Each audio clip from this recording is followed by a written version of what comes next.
Om Sahana Bhavatu Sahanau Bhunattu Sahaviryam Karavavahai Tejasvinavadhitamastu ma Vidvishavahai. Om Shanti Shanti Shanti.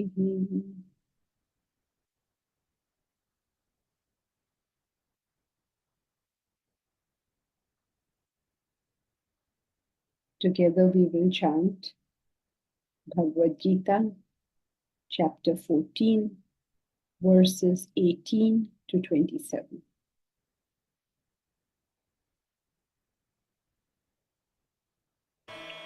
ऊर्ध्वं गच्छन्ति सत्त्वस्ताः मध्ये तिष्ठन्ति राजसाः जघन्यगुणवृत्तिस्थाः अधो गच्छन्ति तामसाः नान्यं गुणेभ्यः कर्तारम् यदा द्रष्टानुपश्यति गुणेभ्यश्च परं वेत्ति मद्भावं सोऽधिगच्छति गुणानेतानतीत्यत्रीन् देही देहसमुद्भवान्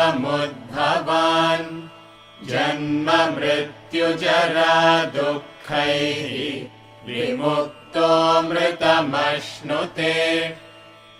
अर्जुन उवाच कैर्लिङ्गैस्त्रीन् गुणानेतान् अतीतो भवति प्रभो किमाचारः कथं चैतान् त्रीन् गुणानतिवर्तते। श्रीभगवानुवाच प्रकाशं च प्रवृत्तिं च मोहमेव च पाण्डव न द्वेष्टि सम्प्रवृत्तानि न निवृत्तानि काङ्क्षति। उदासीनवदासीनः गुणैर्यो न विचाल्यते गुणा वर्तन्त इत्येव योऽवतिष्ठति नेङ्गते समदुःखसुखस्वस्थः समलोष्टाश्मकाञ्चनः तुल्यप्रिया प्रियो धीरः तुल्यनिन्दात्मसंस्तुतिः मानापमानयोस्तुल्यः तुल्यो मित्रारिपक्षयोः सर्वारम्भपरित्यागी गुणातीतः स उच्यते मां च यो व्यभिचारेण भक्तियोगेन सेवते सगुणान् समतीत्यैतान् ब्रह्मभूयाय कल्पते ब्रह्मणो हि प्रतिष्ठाहम् अमृतस्याव्ययस्य च शाश्वतस्य च धर्मस्य सुखस्यैकान्तिकस्य च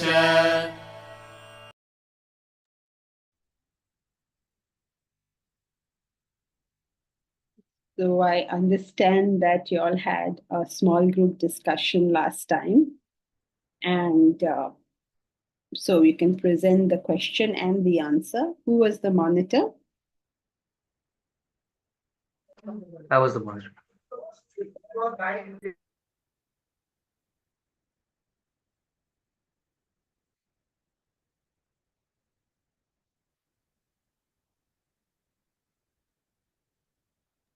So the group members were Deepraj, Komal, Omkar, Ashya, and Anupama. Komal was the questioner.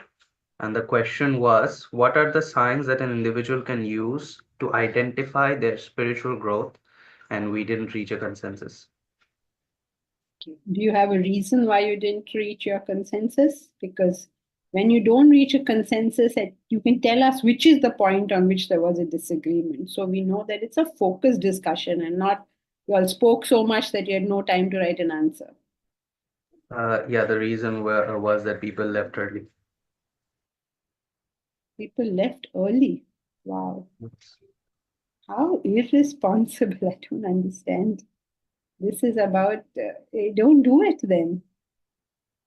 I can't see Komal. Is she here? No, she's not in the chat. Okay. Not in the participant list. Yeah. All right. So then, as you know, we won't take the question because there's no questioner. How can we have a question? You have to ensure, I mean, whoever, it's just not a part-time pastime going on over here. Koi kaam dhanda nahi to aa jao jab man kare. Either it's a focused discussion or it is not. And if it is not, let's not waste the group's time. So if the questioner is not available in the next class or is not interested in the question enough to be available for an answer, don't have that. Please don't take up such questions. It's not a, something to be taken lightly. Okay, so let's continue with the class then. So, Janki, can I adopt the question? Yes, of course you can. Would you like to? Yes. All right. So what are the signs that an individual can use to identify their spiritual growth? Aditi, you raised your hand for something? Hari Om Janki ji, after this, Okay. I'll ask the question. All Thank right. You can remove this then, Omkar from the screen. Yeah. And put your video on so that there's somebody to speak to over here. Right. So what are the signs of spiritual growth? First and foremost, not asking this question. Because asking this question implies a result-orientedness and excitement about the path rather than doing your daily work for it. Okay, so first sign is you have stopped asking this question. That's sign number one. Sign number two, you are an extremely objective person. And the reason you're so objective is because you are so not interested in the happenings of the world that, like, you have really very little emotional reaction to what is happening. So you just tend to be very objective. If somebody asks you a question, you will answer it. If they don't ask you a question, you will not say anything. If you need to tick off somebody, you tick off that person. If you need to be sweet to a person, you'll be sweet to that person. You are not doing anything because you want something. And the reason you don't want anything is because, which is the third characteristics of development, is because you're already happy. And nobody can either add to your pleasures or decrease from your pleasures. So you're not mentally entangled at all. We get mentally entangled because our happiness is dependent on that happening or not happening, as the case may be. Okay, so we got to three. Remember the three. First one is disinterest in fruit.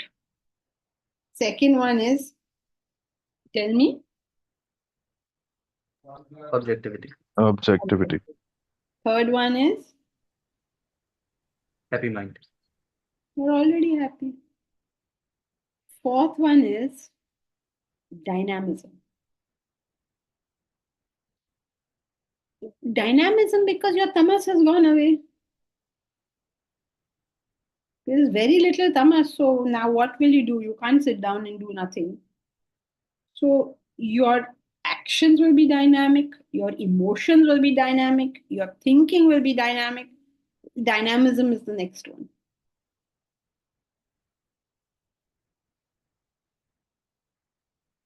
And the last one, and most important one, I mean, you can't say last on our list, okay, because like that you can go on forever. And the last and most important one, which is really I mean, if you don't have this and you have everything else, it simply doesn't count. The last one is universal affection. You simply have become incapable of saying, I don't like this person. You can't say this. Not that you can't say it in terms of words, but you just can't. It becomes impossible for you to dislike somebody. Even when you're mad at that person, you'll say, what an idiot that fellow is, but there's love in your heart. You say, that stupid idiot does so many stupid, idiotic things, but there's love in your heart. In fact, you are free to tell people they're an idiot because, anyone can see that that's with affection that's being spoken. And also, when there is no affection, you have to be a lot more polite because people will whack you on the head if you're not. But you become incapable of disliking anybody. You become incapable of not enjoying the happiness of others. All this is the outcome of love. So somebody gets a car, then you're very excited with life. Somebody gets a promotion, you're also very excited. Somebody's getting married, you start dancing in the barat unnecessarily. Like शेर की शादी है तो चूहा क्यों नाच रहा है? But you're excited, they are excited, you're also excited, you're very happy with life. Right? So you feel that anybody's joy is your joy. If somebody's happy about something, then you're like, oh, yay, what fun. Party. And you will give the party. So these are some of the signs of spiritual development. Okay, you want to do them one more time? Make sure you got them all. Number one, Do not expect what? the fruit. Yeah, it's not an instruction, don't expect. It's gone out of your mind. You Mind. forgot about it. Yeah. Not an instruction, it's gone out of your mind. Second one, correct, Bharat, objectivity. It doesn't matter what is going on. So therefore, out of that, you have a sense of humor about it. You take things lightly, basically. You're very objective. You're not personally entangled in any of this. And then you can see things as they are. The third one, you've written self-sufficiency, Bharat, which is correct, but then you get the problem of what's the difference between 2 and 3. So therefore, remove the word self-sufficiency and put the word happiness, because then it becomes clear that why are you being so objective is because there's no personal entanglement. Why is there no personal entanglement? Because you're already happy. Whether somebody does X or somebody does Y is not affecting you. So you can see those actions for what they are rather than how they impact you. Then the fourth one is because tamas has gone, you become a very dynamic person. You can do a lot in this world. Also, rajas has gone, so distractions have gone, so you can go for something. People can't achieve goals because there's way too much rajas. They're all over the place. Ye bhi karna hai, wo bhi karna hai, wo bhi karna hai. But focus on one thing. Rajas prevents us from doing anything. Though rajas is supposed to be action, it is so much distraction that you can't really get anything done. You can spend years and years and years and years attempting something and nothing is actually done because it's just all over the place. So dynamic, you become an achiever. You become like, you go for it. You're like, damn the torpedoes, full steam ahead. Obviously, the torpedoes are not bothering you, so you can say, damn the torpedoes. Your success, your failure is not going to bother you, right? So you will go ahead. So you become extremely dynamism because tamas has reduced and rajas has also reduced. And finally, you have the capacity for loving everyone. How does that show? You enjoy everybody's happiness. You enjoy it. If somebody else is doing well, you will never say something like, why does she need to buy a car? Why did she need a bigger house? You don't talk like this. It implies jealousy. So if somebody is doing something, they are happy about it. Like Ambani builds a house. Whole city is talking about that house. Arey Baba, he built his house with his money and he has to live in it. Hamara na lena na dena usse. Then why are we to talk about it? If he's happy about his house, great, we are happy for him.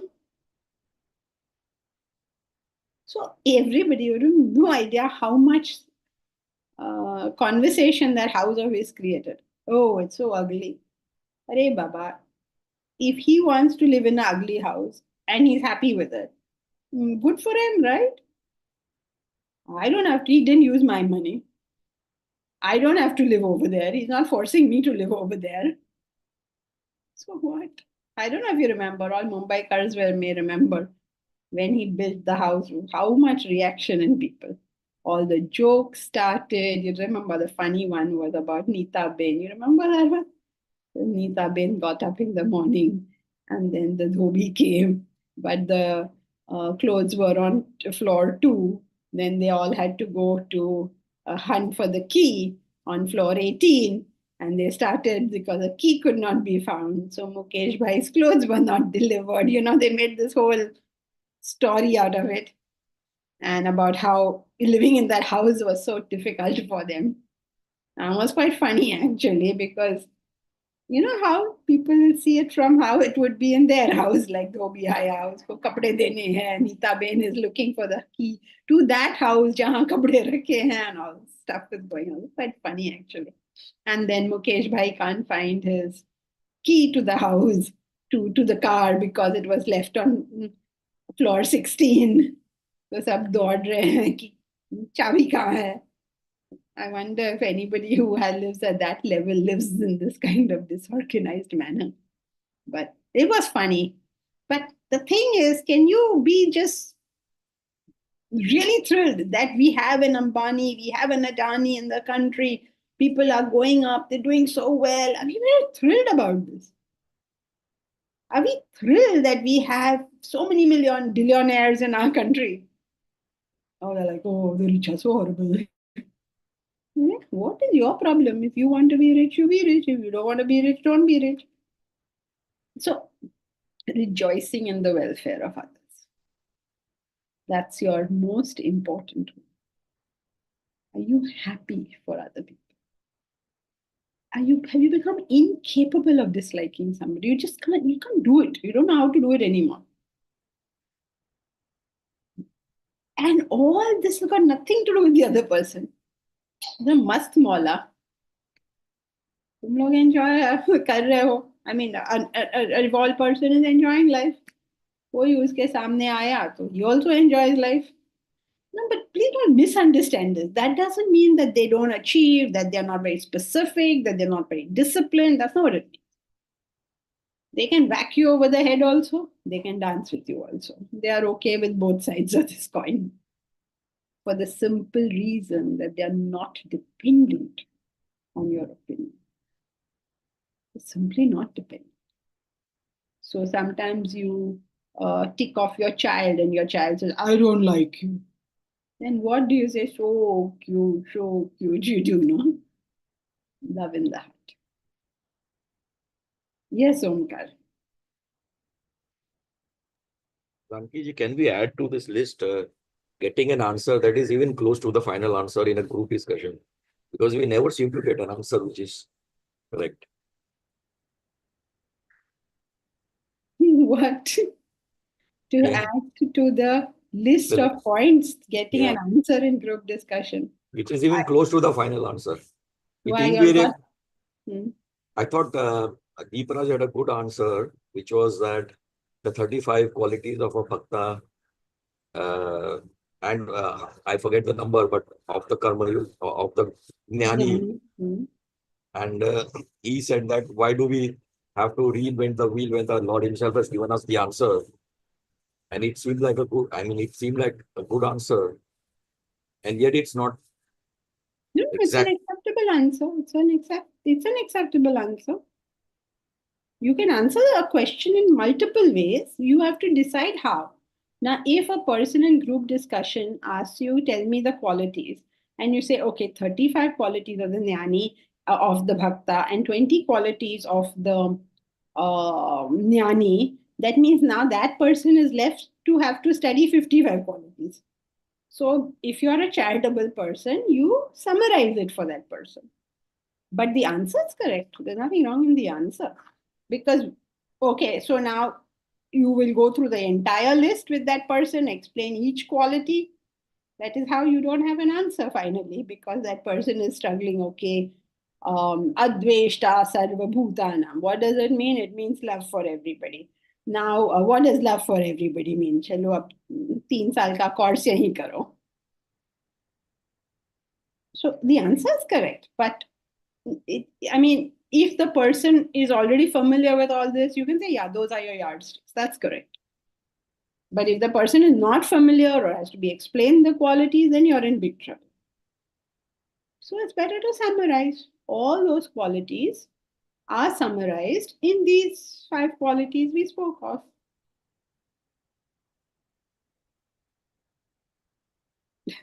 Yes. That's why Komal can't come to this class now. She has started studying 55 qualities over there. That's what Bharat says. Yes, correct, Bharat.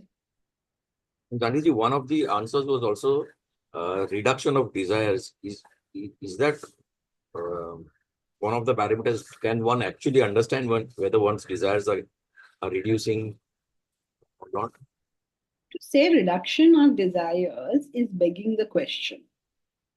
Because you tell me why. Because reduction of desires is the same thing. Yeah. It's the same thing, right? What is spiritual growth, you can say? You can paraphrase that and say, how do you know whether your desires have reduced? It will be the same question. So it's begging the question.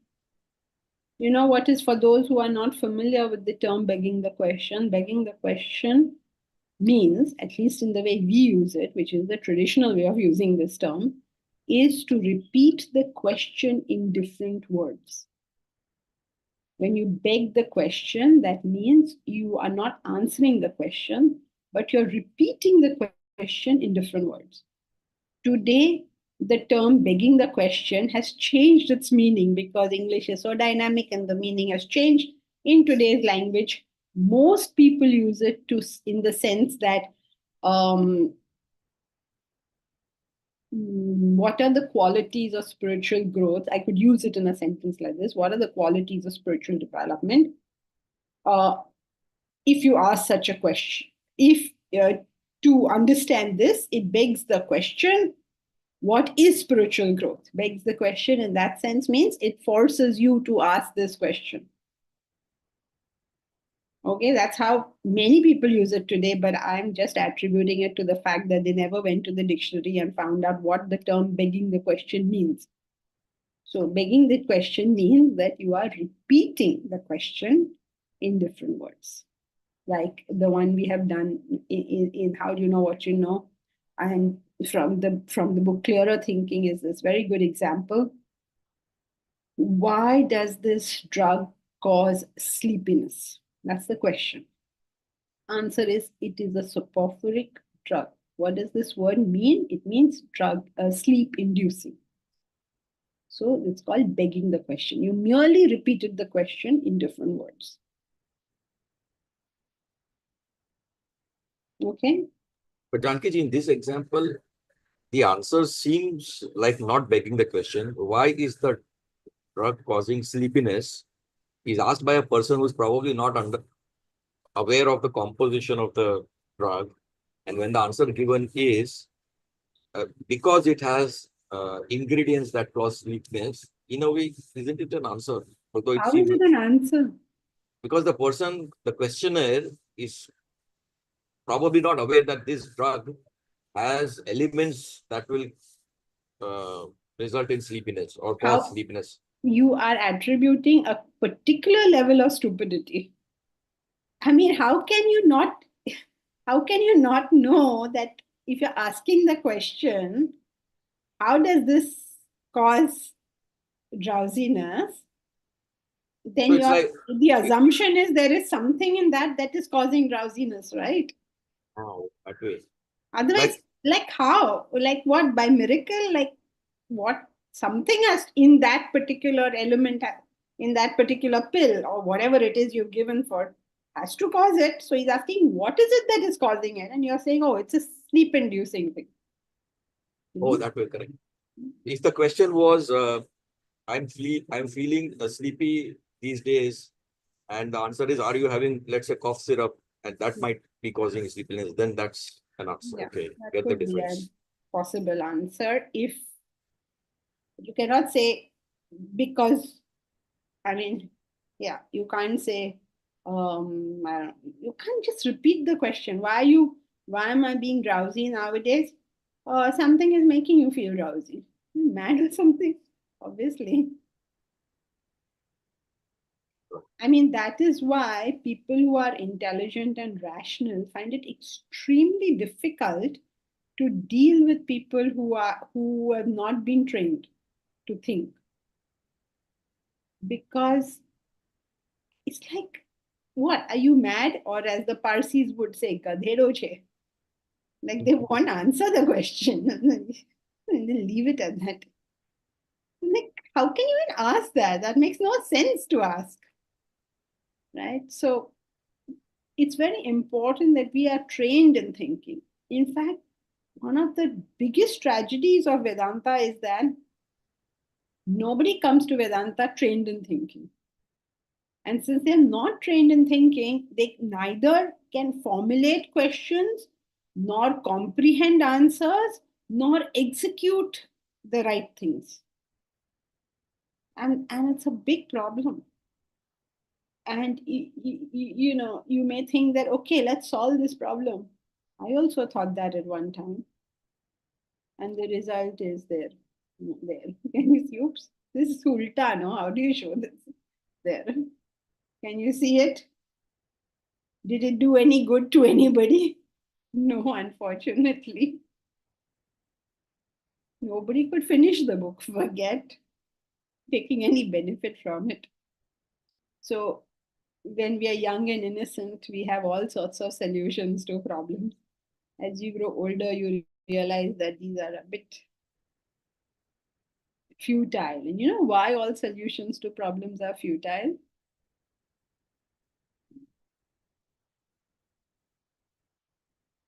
Because by the time you have solved it, the problem has shifted.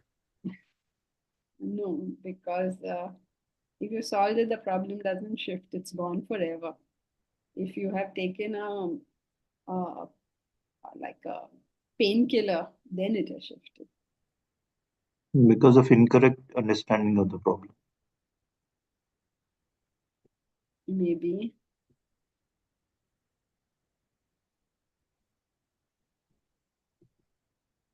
Okay, Momita, maybe. Yes, Momita says Saying because you you're are- not seeing the problem. because you're not listening to the answer and you have your own answer in your mind. Because nobody wants a solution. If we wanted a solution, we would fight for it. We don't want a solution. We want a pill. Suppose a person gets sugar or gets cholesterol or whatever. Then what is that person never turns around and says, okay, I'm doing something wrong. So there's something wrong in my body. What is it I'm doing wrong? Let me correct that. I won't do that.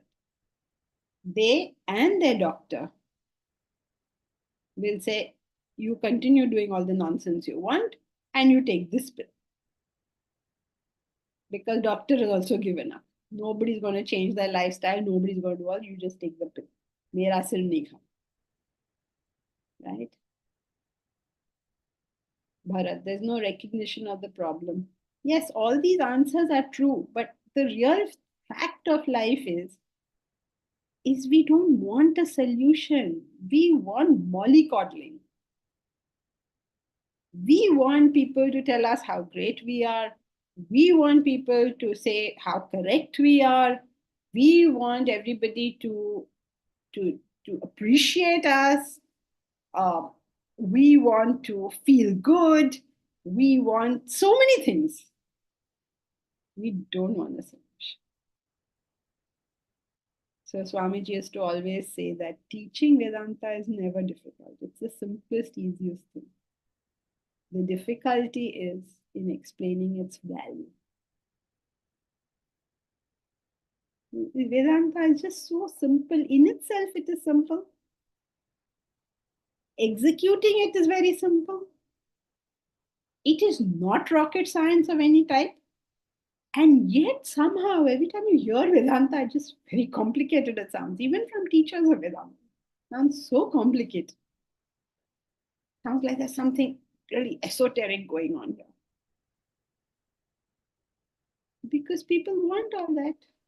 They want the entertainment. They want the it being all esoteric. And simple common sense is simply not appealing.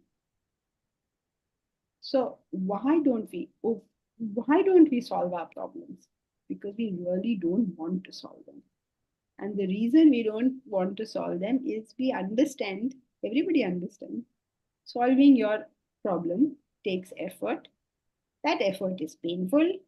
And instead of worrying about all this stupid, painful effort, just give yourself a painkiller, which was so beautifully put in the poem. Used to be one of my favorite. Ever since I've come to Vedanta, that has been like a big favorite. Because it's just so amazing and it comes back so many times. And it talks about how we just don't want to solve our problems. And what do we do in exchange for that? You know which one? Are you talking about toys? Yes, correct. My little son who looked from thoughtful eyes. Yes, he looks very thoughtful and very seeming wise. My law having the 7th time disobeyed, looking very wise and disobeying the laws. So the father gave one smack and sent him to bed. And then he felt bad for him. goes to his bed. And there he had arranged copper bells, some French coins, arranged with careful art to comfort his sad heart.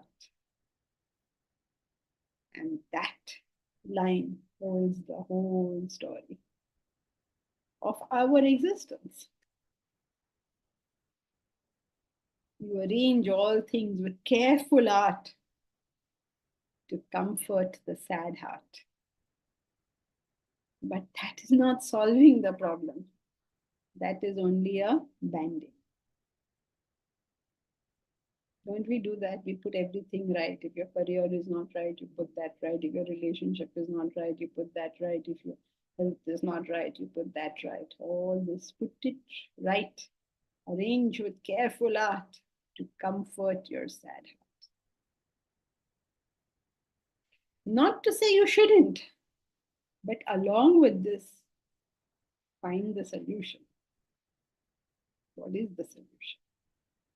Why is my heart sad to begin with? Why don't I solve that problem instead of putting all sorts of band-aids all over it? Okay, so Omkar, you can't add answering the question on that list.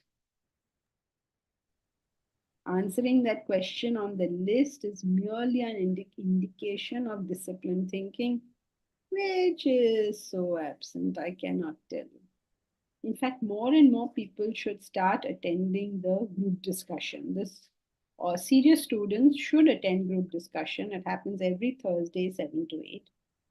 But there is a entrance criteria. You should be studying. You should have been regularly attending classes for at least, how much shall we say, a year. Right? And if you would like to join the group discussion, which is highly recommended, because it trains people to start thinking in terms of points, in terms of flow of thought. Just listening is not going to do this. So Thursday, you all can join. But only 1 or 2 people can join in the month, new people, because otherwise there'll be too much chaos created. Or the group is just about getting settled. For many months, I didn't go to that class. So it has all people have forgotten basic rules. Now the basic rules are all saying, oh, yes, we used to have that. Even the simple thing like what is your consensus has been forgotten. What is the question and what is the consensus answer? And also knowing what is the point on which there is no consensus. I told Bharat many years ago now, find that point, collect these points, and when you have enough points, then I'll come to the class and then maybe we can discuss those again. Months later, 6 months later, not a single point of disagreement has come to me. And so when you work backwards, you see that consensus answers were not written. Why were consensus answers not written? Because 15 minutes have been given to think. And then 15 minutes to speak. And then class is over. Last time I asked Mahesh, he told me, oh, sometimes we write it, sometimes we don't. You're not in front of me, otherwise really mil out. Sometimes we write, sometimes we don't. Discipline is very easy. Follow processes. So therefore, don't involve too many new people. Bharat, you can admit 1 or 2 people per month. And the rule is you have to attend at least 3 GDs, otherwise you're not in the group. You're taking it lightly, 3 GDs per month. If you're taking this lightly, don't do it. We are not in the business of collecting numbers here. I'd rather have 3 students who study than 3,000 students who are apne dhun mein hain. Right? You're all loving and agreeable students. Okay, bhai. Good. You've achieved love, now achieve some intellect as well. The next step also, please do. Right. So, all right. So you are most welcome to join. If you wish to join, you have to speak to Bharat. Bharat will allow only 1 or 2 people in per month. And You have to follow the due processes. If there is no consensus, we want to know on which point there was no consensus. Yes, Omkar? So Janki, there's always this confusion about cause and effect.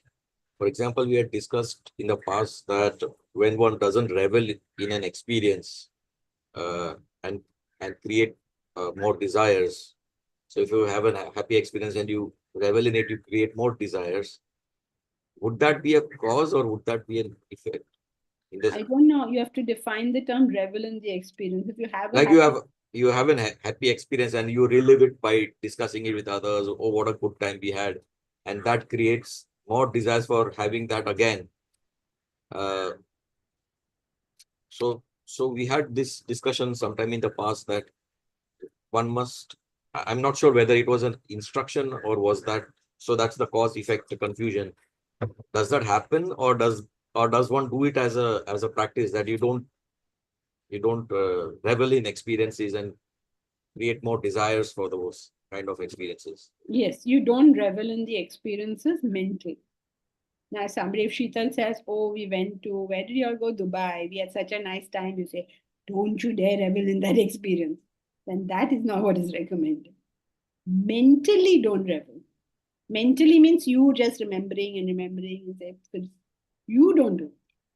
So is that an instruction or is that something that happens as a result of spiritual growth?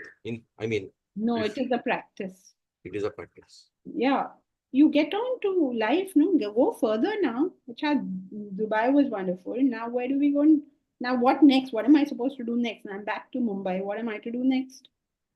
Plan Singapore because Dubai was so exciting. So that Okay, then plan Singapore. Forget about Dubai. but this is what invariably happens. A good experience creates desires for many more such good experiences. No, it is not that you're creating a desire. Inherent desires are coming to the surface. You can't create that desire. So if you don't train, your practice is whatever your desires are, know them and align them to the goal. So you want to go to Singapore, that's wonderful. Why not? Now, what is your goal and how are you going to align it to the goal? That is the question in front of you.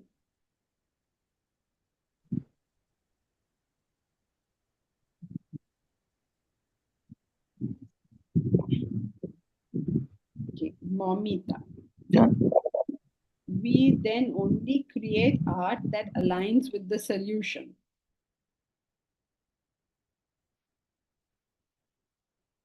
No, it's not that you do the opposite. It is don't use all these techniques to as a band-aid. That's the point. Now, as a solution, you may use art, you may use heart, you may use anything, but work on solutions. Instead of maintaining the sad heart and creating diversions, find out why the heart is sad and deal with that.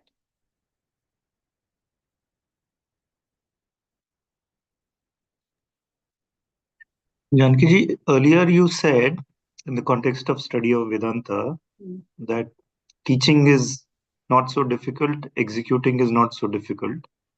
Understanding the value of it is the real issue, which is difficult.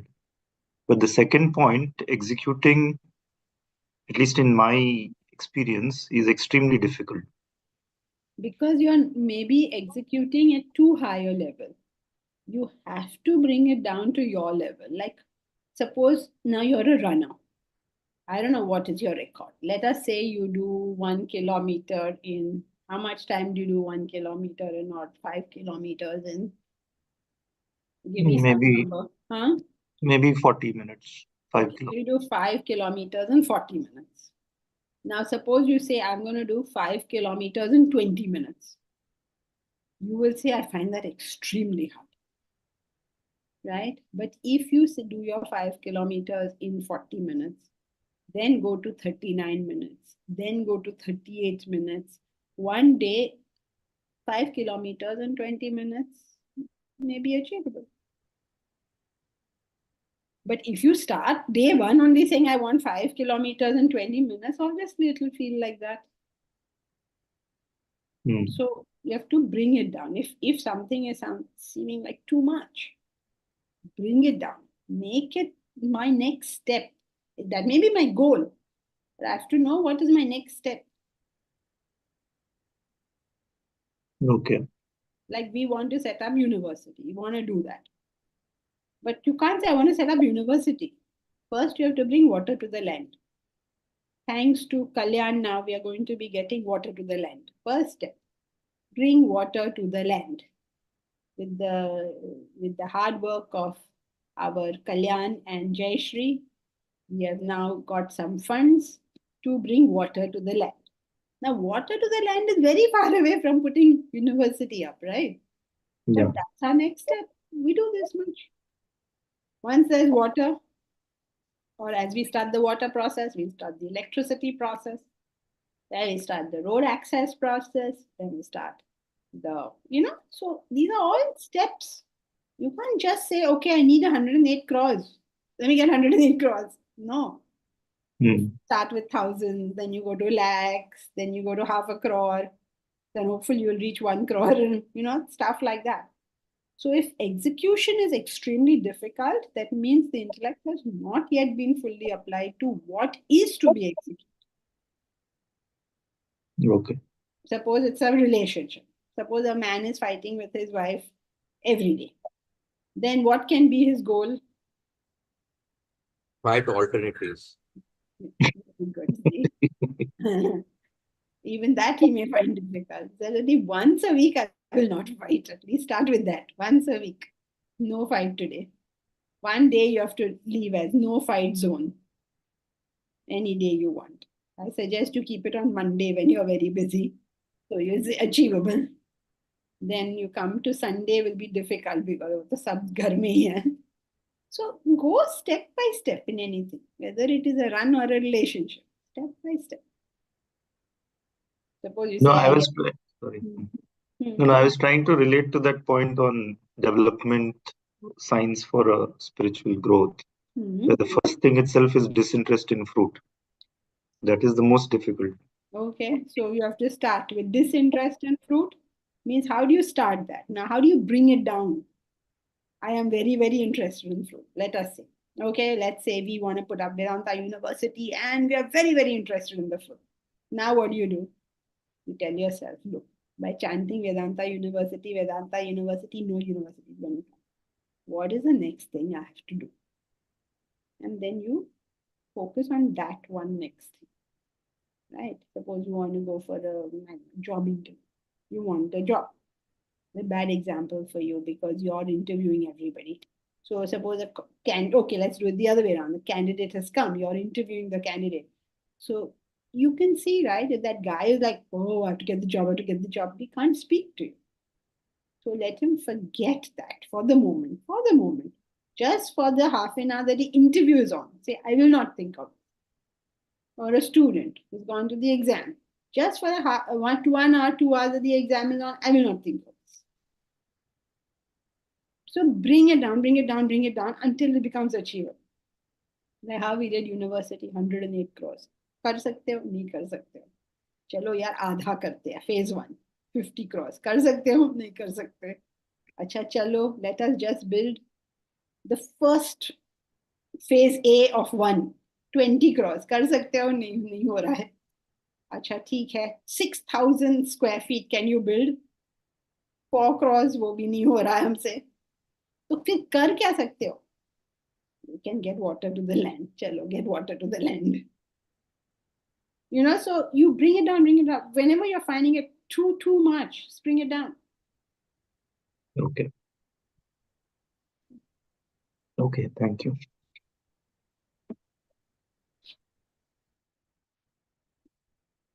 Right. Now, finished with the GD, we'll go to, oh, sorry, Aditi, I forgot about you. Yeah, you are there somewhere, no? You have written something down. It goes down up so much that it gets lost. Aditi. The self pervades everywhere. Correct. It pervades in waking, dream, and deep sleep. Correct. 2 out of 2 so far. Space does not fulfill these definitions. Correct. An individual has no awareness of space in deep sleep. Okay. Yet the self enlivens the deep sleeper. Yes. Since space does not cover the realm of deep sleep, it cannot be all pervading. Janki ji, I'm taking credit. This is the explanation from the book by Swamiji, Bhagavad Gita.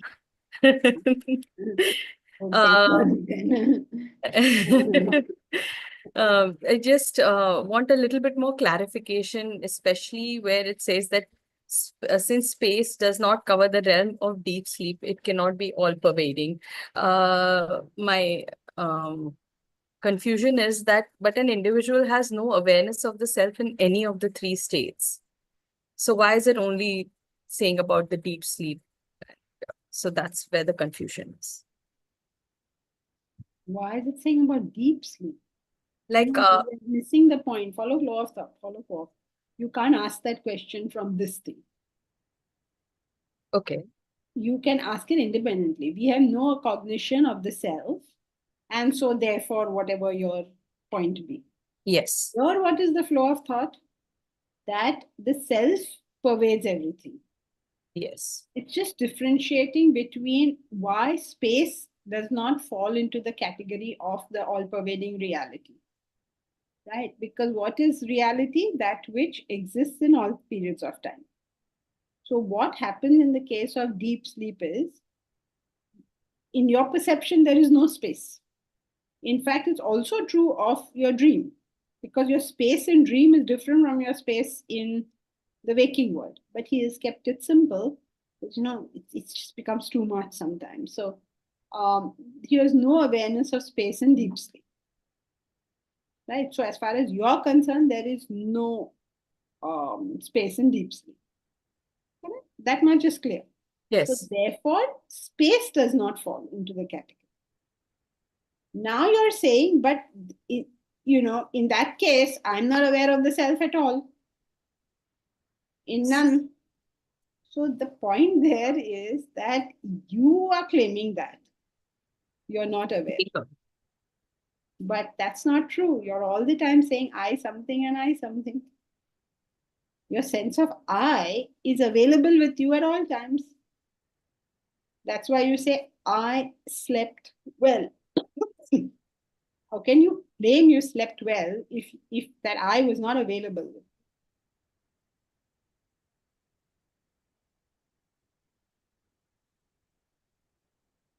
Everything you are attributing to yourself, right? This I is there. You're saying, no, that I is not the self, that I is Aditi. Then you go to the next thing, that no, in dream sleep, there was no Aditi. In dream and in deep sleep also, there's no Aditi. But the sense of being is there. But I'm somehow there.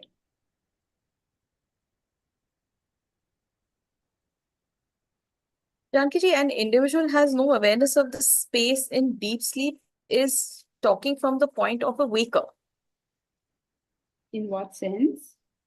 In the sense, a waker would say an individual has no awareness of space in deep sleep because he's gone to deep sleep and then he's woken up, and then obviously there is no dreams, nothing. So it's with the viewpoint of the waker. The assertion may be in the waking state, but in deep sleep, were you aware of space? But who's the you aware of the space? It would be come back to the waker, right? No. Was there any awareness of space in deep sleep?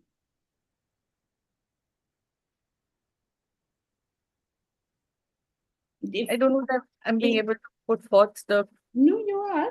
question No, you're clearly. You are.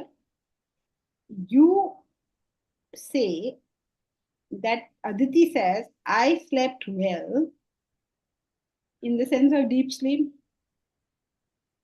Yes, Aditi says, I slept well in sense of deep sleep. Yes, the waker Aditi says. The waker Aditi, in exactly the same manner, can say that there was no experience of space. Huh. Huh. Yeah. Yes. So both reports are by the same Aditi. Yeah. The Veka Aditi can Same. say there is space in when she's awake. The Veka No, Aditi, don't say when she's awake what she said. Her recollection was there is no space. But her no. recollection is I slept well. Yes. But when Aditi is awake, she has the concept of space. And Yeah, when but she we're not talking about Aditi when she's awake. We're talking about her claim about deep sleep. about deep sleep. That's where your problem is. No, you don't have a problem with when she's awake. You have a problem with when she's asleep. I don't even have a problem in the dream state because obviously when you wake up, still that memory is there for you to realize that you were in a particular space and you were doing this and all of that. Yeah, so those you ignore. Now you are focusing on deep sleep. Deep sleep, So in yes. deep sleep, you are saying I slept well. You're not saying I experienced space. Yes. So that's what he's saying. Okay. Right. Yes, I get that. Thank you. Okay, so let's come back to our text. Where were we? Right. So what did he say? When the seer perceives no agent other than the gunas and knows the higher beyond the gunas, he attains my being. So he's given a definition of self-realization. What is the definition given by him in this case? Is that, I mean, there's so many definitions possible, right? In this case, he talks about two things that a self-realized person can easily see. Remember, we're talking from this plane of consciousness. One is that only Prakriti does everything. And two is there is something other than Prakriti. This is what he can see. This is the height of objectivity. I can see Aditi, and in Aditi, I can see the self.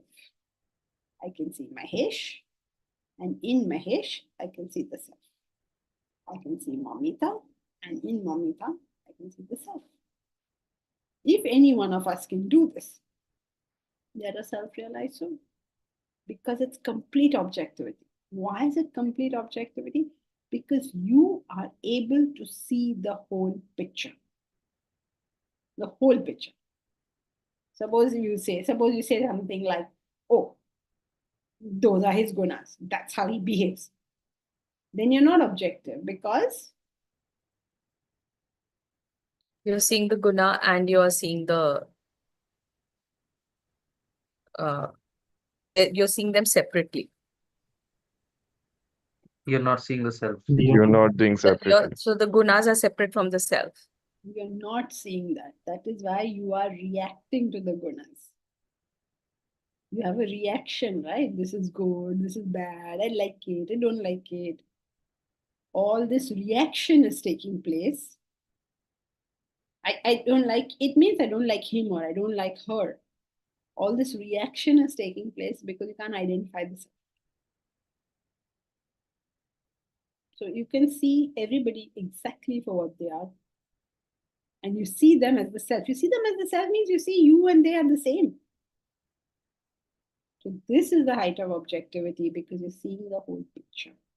So that's how he has defined the man of realization, person of realization in this case. Yes, Deepraj?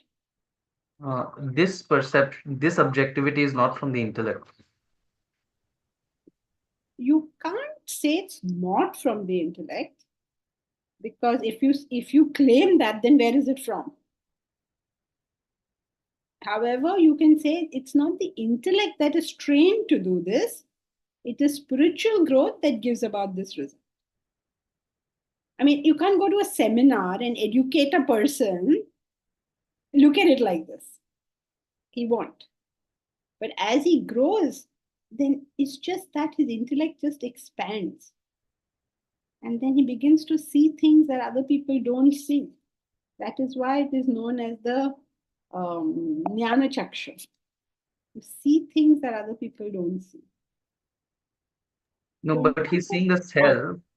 If he's seeing the self, if this But if the self-realized person is seeing the self, obviously that's not the intellect, because the intellect cannot perceive the self.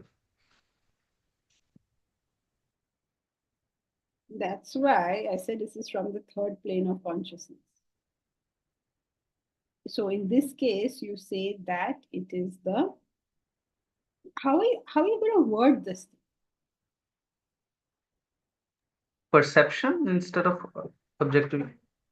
Okay, you can word perception, but then where is your perception coming from? Perception is From like, your own experience. Okay, but just an experience won't give you perception. You are seeing, right? Seeing in the sense not with your eyes, with your perception, you're able to. So where is it coming from?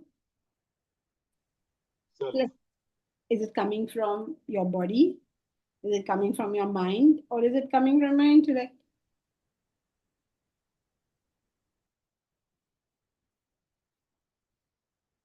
Now Bharat is saying experience because that's what we say, because it's a very difficult thing to word. Because you're talking in this plane of consciousness of something that is not in this plane of consciousness. So how do you word this? You can say it's perception, you can say it's experience, you can say it's intellect. All of them are wrong. But if you But- focus it down, you would have to come to intellect only.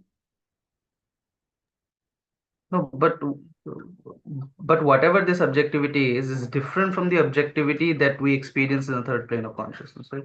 Yeah. Because Correct. the only difference is the fullness of it. That's the only difference. Like take the case of the heart. What's the difference between our love and his love? It's just the fullness of it. He has everybody and we don't have everybody. So what's the difference between his objectivity and our? He has the whole picture and we don't have the whole picture.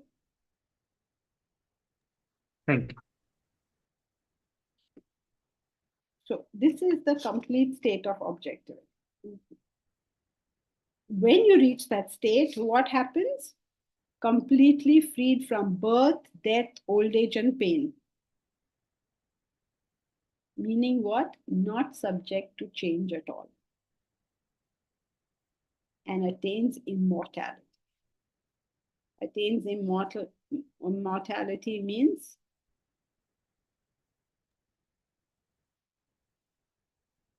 that the experience that he has now got is a permanent. It won't come and go. Right? So we will.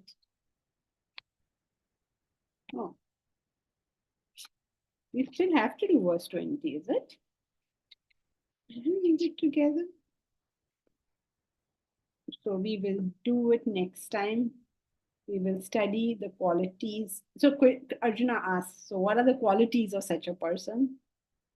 And we will now study one more time the qualities of such a person. Okay. So, wait. Janki Bharat Tuesday has announcement. one Yeah. Hurry on everyone. This coming Tuesday, Janki ji, along with other panelists, will share the insights on a very intriguing topic. For those in Mumbai, please do join us. And if you're not able to join, please do share the information. Thank you. You all know about the Kala Ghoda festival in Mumbai, right? So that's what's happening. Okay. Hari Om. Thank you, Hari Om. Janki. Thank you. Hari Om, Janki ji. Thank you. Hari Om, Janki ji.